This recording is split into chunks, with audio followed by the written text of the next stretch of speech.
이란이 이스라엘에 200발이 넘는 대규모 미사일 공격을 가한 것에 대한 보복 차원에서 이스라엘뿐만 아니라 미국, 영국, 프랑스 등의 세계 최강대국들이 사상 최대 규모의 어마어마한 공습을 실시하기 위한 준비 중입니다. 현지 시각 10월 2일 아ksi오스는 이스라엘과 이란은 중동을 휩쓸고 있는 전쟁에서 그 어느 때보다 위험한 새 전선을 열 가능성이 높다라는 보도를 내놓았습니다. 이란의 하메네이 정권과 이스라엘의 네타냐후 정권 둘 중 하나가 사라지기 전에 이번 전쟁은 끝나지 않을 것으로 예상되는데요. 이번 이스라엘과 다국적군의 목표물은 이란의 지도부를 비롯해 이란의 군사 시설은 물론 정치, 경제, 에너지 시설에 이를 것으로 보이는데요. 그에 앞서 이스라엘은 사전에 공습 루트를 확보하기 위한 강력한 사전 방공망 제압 작전을 실시해 시리아의 주요 방공 거점들을 초토화시켰습니다. 현지 시각 10월 1일 오후 여러 시리아 측 오신트 소식에 따르면 이스라엘 공군의 전투기들이 시리아 남부의 탈라 공군기지, 수웨이다 조기경보 레이더기지, 다라 방공기지, 사나마인 방공 레이더기지 등을 연쇄 공습했다고 하는데요. 그 결과 최소 4개 시리아 방공 거점에 있던 레이더와 통신 시설 등이 완전히 파괴되었다고 합니다. 이 4개소의 시리아 방공 거점들은 이스라엘 공군의 전투기들이 이란의 수도인 테헤란으로 향해 날아갈 때 사전 정황을 포착해 조기 경보를 해줄 수 있는 위치에 있는데요. 그러나 이곳들이 파괴되면서 이스라엘 공군의 전투기들이 테헤란으로 날아갈 수 있는 하늘의 고속도로가 뚫린 셈입니다. 게다가 테헤란 남쪽의 오만만에는 미 해군의 에이브라임 링컨 항모 전단이 대기하고 있어서 이 항모에 F-18 EF 슈퍼호넷 전투기들과 NGJ 차세대 전자전 포드를 장착한 압도적인 능력의 EA-18G 그라울러 전자전기, 그리고 이란의 레이더에 탐지되지 않는 F-35C 스텔스 함재 전투기들이 당장 출격해 공습을 실시할 수 있습니다. 여기서 출격한 함재 전투기들은 이스파한에 있는 이란의 핵시설들을 파괴할 수도 있고 테헤란까지 날아가 공습을 실시해 알리 하메네이를 정리할 수도 있을 것으로 보입니다. 사실 시리아의 방공 거점들이 파괴되고 이곳에 새로운 레이더와 지대공 미사일들을 다시 배치하기 전에 바로 테헤란을 향한 공습을 실시하는 것이 가장 효과적이었을 겁니다. 하지만 이스라엘이 단독으로 공습 작전에 나서지 않은 이유는 며칠 내 미국과 프랑스, 영국 등의 주요 강대국들과 함께 연합작전을 실시할 계획이기 때문인데요. 얼마 전 이스라엘의 첩보기관 모사드가 경고한 대로 알리 하메네이를 비롯한 이란 이슬람 혁명 수비대 지도부들이 유력한 목표물이 될 것으로 예상되며 성공할 경우 이란의 정권 교체가 가능해질 전망입니다. 베냐민 네타냐후 총리는 현지 시각 10월 2일 새벽 이란은 오늘 정말 큰 실수를 저질렀다. 그들은 반드시 큰 대가를 치르게 될 것이라고 경고한 바 있습니다. 또한 제이크 설리번 미 백악관 국가안보 보좌관 역시 미국은 이란에게 이스라엘을 공격할 경우 심각한 결과가 있을 것이라는 점을 분명히 경고해 왔다고 경고하며 미군이 이스라엘과 함께 연합 군사작전을 벌일 것임을 시사했습니다. 여기에 더해 마크롱 프랑스 대통령도 표현할 수 있는 가장 강력한 표현으로 이란을 비난한다라며 가세했습니다. 뿐만 아니라 영국을 비롯한 주요 강대국들이 이번 이란에 대해 사상 최대 규모의 보복 공격이 있을 것을 예고하고 있는데요. 현재 모여들고 있는 전력들을 감안할 때 이번 공습은 지난 4월 이란의 공격에 대한 보복 공습 때와는 비교할 수조차 없는 엄청난 규모의 연합작전이 될 것으로 보이는데요. 그 규모가 어느 정도인지 알아보겠습니다. 전문가는 아니지만 해당 분야의 정보를 조사 정리했습니다. 본의 아니게 틀린 분이 있을 수 있다는 점 양해해 주시면 감사하겠습니다.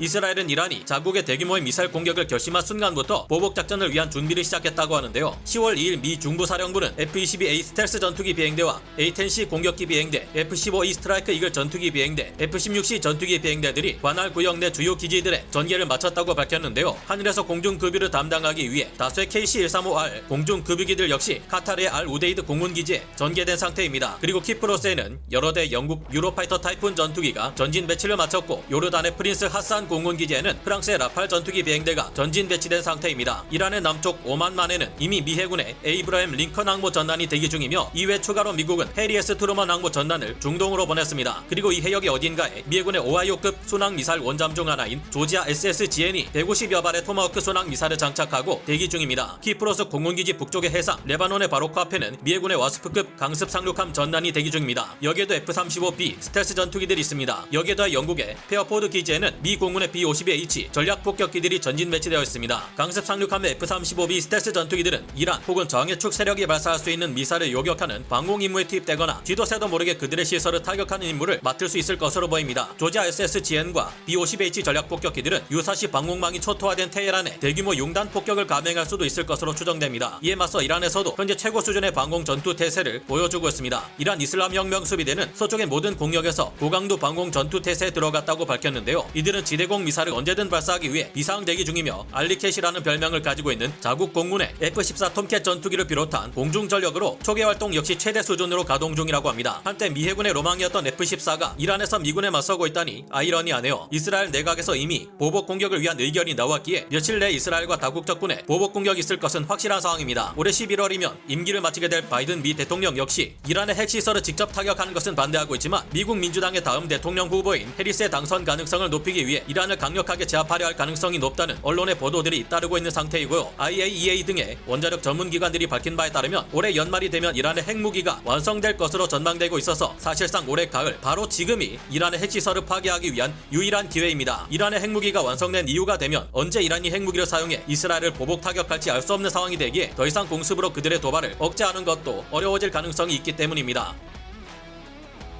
오만 만에 대기 중인 미 해군의 에이브러햄 링컨 항모 전단과 기종에 진입 중인 해리 S 트루먼 항공모함 전단은 테헤란의 엄청난 밀집 방공망을 압도할 수 있는 매우 강력한 전력입니다. 특히 링컨 항모 전단에는 차세대 전자전 포드인 NGJ MB 포드를 장착한 EA-18G 그라울러 전자전 비행대가 있는데요. 이 차세대 전자전 포드는 최신의 전자 제밍 기법을 사용해 먼 거리에서 여러 개의 서로 다른 표적에 대해 동시 제밍이 가능하게 해줍니다. 덕분에 이 전자전 포드를 장착한 EA-18G 그라울러 전자전기들은 무려 450km 이르는 범위 내에서 원격 제밍을 실시해 적의 레이더와 통신 시설, 네트워크 체계를 마비시켜버릴 수 있습니다. 쥐라갈려 메이사 레이더에 사용되는 테레스 리시버 모듈을 사용하기에 제모 내부에 있는 수백 개의 TR 모듈이 동시에 여러 개의 방해 전파를 방사해 만우수의 적 레이더나 통신 장비를 먹통으로 만들 수 있는 것인데요. 링컨 항모 그라울러들의 제밍 공격에 무력화된 이란의 레이더들은 200km에서 100km 거리까지 접근한 그라울러 전자전기나 슈퍼원의 전투기들이 발사하는 AGM-882, AARGM 혹은 AARGM-ER 대레이더 미사를 맞고 완전히 파괴될 겁니다. 해리 S 트루먼 항공모함에서 발진할 EA-18G 그라울러 전자전기들도 역시 무시무시한 전력입니다. 이 전자전기들은 NGJ 포드를 탑재하고 있지는 않지만 기존에 사용되던 AN/ALQ-99 포드는 걸프전 당시 적군은 물론 이를 사용하는 미군까지 두려워하게 만든 강력한 전자전 무기입니다. 당시 미군들은 이 전자전 장비가 강력하다는 정도만 알고 사막의 폭풍 작전에 뛰어들었는데 이 장비가 사용된 첫날 그 가공할 성능에 경악을 금치 못했습니다. 사막의 폭풍 작전이 실시된 첫날 미 공군과 미 해군은 작전 지역의 상공에서 극심한 통신 장애를 겪었고 레이더가 고장나는 현상을 경험했습니다. 놀랍게도 이는 당시 아군을 지원하기 위해 항공모함에서 출격한 EA-6B 프라울러 전자전기들이 탑재하고 있던 AN/ALQ-99 전자전 포드를 최대 출력으로 가동하다 보니 일어난 일이었는데요. ALQ-99 전자전 포드의 제밍 능력이 워낙 강력하다 보니 인근에 있던 미군의 전투기들과 전투함들, 지상군의 통신 장비들이 마비되어 버린 것이었습니다. 이후 작전을 실시할 때 미군은 이 전자전 장비의 출력을 최대치 이하로 조정하고 제밍 전파 방사 범위를 적절하게 통제하는 방식으로 대응해 왔는데요. 그런 만큼 기존의 ALQ-99 포드를 사용하는 EA-18G 그라울러 전자전기들은 지금도 매우 무서운 전력입니다. 해리 S 트루먼 항모의 그라울러 전자전기만으로는 테헤란의 밀집 방공망을 모두 제밍하는 데 무리가 따르겠지만 링컨 항모의 그라울러 전자전기들이 NGJ 포드를 장착하고 있기에 이란으로서도 이를 두려워하지 않을 수 없는 상황인데요. 이번 작전에 NGJ 포드가 사용되면 실전에서 이 포드가 얼마나 가공할 능력을 가졌는지가 증명될 수 있을 것으로 기대됩니다. F-22A 랩터 스텔스 전투기들은 폭장 능력이 비교적 떨어지고 공중의세 전투기로 활용되고 있다는 점을 감안할 때 상공에서 이란 전투기들과 각종 미사일들을 요격하는 작전에 투입될 가능성이 높아 보입니다. 이스라엘이 보유 중인 F-35I 아디르 스텔스 전투기 75대는 무시무시한 전력들인데요. 20대 이스라엘 F-35I가 파괴되었다는 이란 측의 주장이 있었지만 사전에 이를 모두 알고 있었던 이스라엘이 F-35I 전투기들을 무방비하게 노출시켜 놓았을 리는 없었을 것으로 보입니다. 특히 이스라엘 공군은 이 F-35I 스텔스 전투기들의 가동률을 평소 90%대로 유지하는 놀라운 역량을 보여주고 있어서 유사시 이들의 활약을 기대할 수 있을 것으로 보이는데요. 이스라엘 공군 F-35I 전투기들과 F-15 전투기들, F-16 전투기들을 비롯해 미군의 EA-18G 그라울러 전자전기, 슈퍼호넷 전투기, F-15E 전투기들과 F-16C 전투기 등의 전력들이 이란의 방공망을 모두 제압하게 되면 그 이후에는 이란의 엄청난 공습이 몰아칠 것으로 보이는데요. B-50H 전략 폭격기에서 쏟아질 장거리 순항 미사일이나 정밀 유도 폭탄 150발이나 되는 조지아 SSGN의 토마호크 순항 미사일이 날아든다면 그 위력은 무시무시할 겁니다. 이스라엘은 이번에 헤즈볼라를 괴멸시키는데 5,000파운드 체급의 어마어마한 벙커버스터 폭탄을 수십 발이나 쏟아부었는데 이스라엘 공군뿐만 아니라 미군 역시 이 5,000파운드급 항공 폭탄을 더 많이 가지고 있습니다. 알리 하메네이가 과연 이런 엄청난 규모의 공습에 버텨낼 수 있을지 상황을 지켜봐야겠습니다. 감사합니다. 영상을 재밌게 보셨다면 구독, 좋아요, 알림 설정 부탁드리겠습니다.